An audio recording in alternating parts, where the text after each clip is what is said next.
आप देख रहे हैं कि पी नीचे इंडिया। ये हैं भारत के वो 5 मुस्लिम संगठन जिन्होंने भारत की आजादी के लिए अपना सब कुछ कुर्बान कर दिया। इन संगठनों ने भारत की आजादी में निर्णायक भूमिका निभाई। भारतीय स्वतंत्रता संग्राम को देश के कोने कोने में पहुंचाने में इन संगठनों का बड़ा योगदान रहा। भारत को आजादी दिलाने वाले 5 मुस्लिम संगठनों की लिस्ट में पहला नाम जमीयत उलमाए हिंद का आता है। इसे भारतीय मुसलमानों का सबसे बड़ा संगठन भी कहा जाता है। जमीयत उलमाए हिंद ने भारत में सबसे ज्यादा मुस्लिम राजनेता पैदा किए। भारत की आजादी का सबसे बड़ा आंदोलन जमीयत उलमाए हिंद ने ही खड़ा किया था। बहुत कम लोग जानते हैं कि इस संगठन के अध्यक्ष रहे मौलाना महमूदुल हसन ने ही गांधी को महात्मा का लक़ब दिया था। 1913 में जिस रेशमी रुमाल आंदोलन ने अंग्रेजों की जड़ें हिला दी थी, उसका नेतृत्व किसी और ने नहीं बल्कि जमीयत उलमाए हिंद ने ही किया था। भारत को आजाद करवाने के आरोप में इस संगठन के बहुत से लोग जेलों में डाल दिए गए। बहुत से लोगों को काला पानी की सजाएं हुई और लाखों लोगों को मौत के घाट उतार दिया गया। अंग्रेज भारत में जिस संगठन से खौफ खाते थे, उसका नाम जमीयत उलमाए हिंद था। आज भी इसमें जुड़ने वाले लोगों की संख्या 1 करोड़ से अधिक है। ये भारत का अकेला मुस्लिम संगठन है जिसके देश भर में 17,000 मकतब और 3,000 से अधिक प्राइमरी स्कूल चलते हैं। भारत को आजादी दिलाने वाले 5 संगठनों की लिस्ट में दूसरा नाम खुदाई खिदमतगार का आता है। इस संगठन की स्थापना खान अब्दुल गफ्फार खान ने की थी, जिन्हें सीमांत गांधी के नाम से जाना जाता है। इस संगठन का मकसद अफगानिस्तान के पठान और पश्तूनों को इकट्ठा कर अंग्रेजों को भारत की सीमा से बाहर खदेड़ना था। खान अब्दुल गफ्फार खान ने इसी मकसद से 1929 में खुदाई खिदमतगार आंदोलन की शुरुआत की। अंग्रेज इस आंदोलन की सफलता को देखकर भयभीत हो गए और उन्होंने इसे खत्म करने के लिए बड़े पैमाने पर मुसलमानों का नरसंहार करना शुरू कर दिया। खुदाई खिदमतगार भारत का पहला क्रांतिकारी संगठन था जिसका अपना ड्रेस कोड था। इस संगठन के लोग गहरी लाल रंग की शर्ट पहनते थे।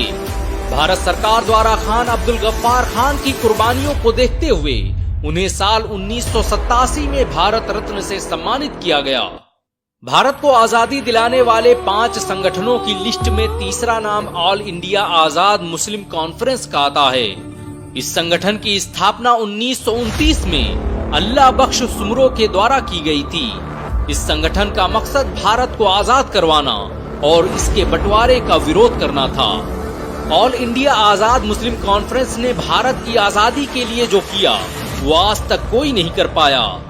इस संगठन ने 27 अप्रैल 1929 को दिल्ली में एक कॉन्फ्रेंस का आयोजन किया, जिसमें पूरे भारत के 1400 से अधिक मुस्लिम नेताओं ने हिस्सा लिया था। ये भारतीय इतिहास का पहला समारोह था जिसमें इतनी बड़ी तादाद में मुस्लिम लीडर एक जगह पर जमा हुए थे और वो सभी भारत के बंटवारे का विरोध कर रहे थे।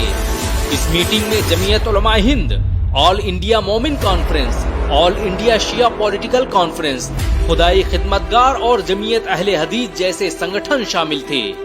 भारत को आजादी दिलाने वाले 5 मुस्लिम संगठनों की लिस्ट में चौथा नाम मजलिसे अहरार का आता है। इस संगठन ने खिलाफत आंदोलन और असहयोग आंदोलन को सफल बनाने में निर्णायक भूमिका निभाई।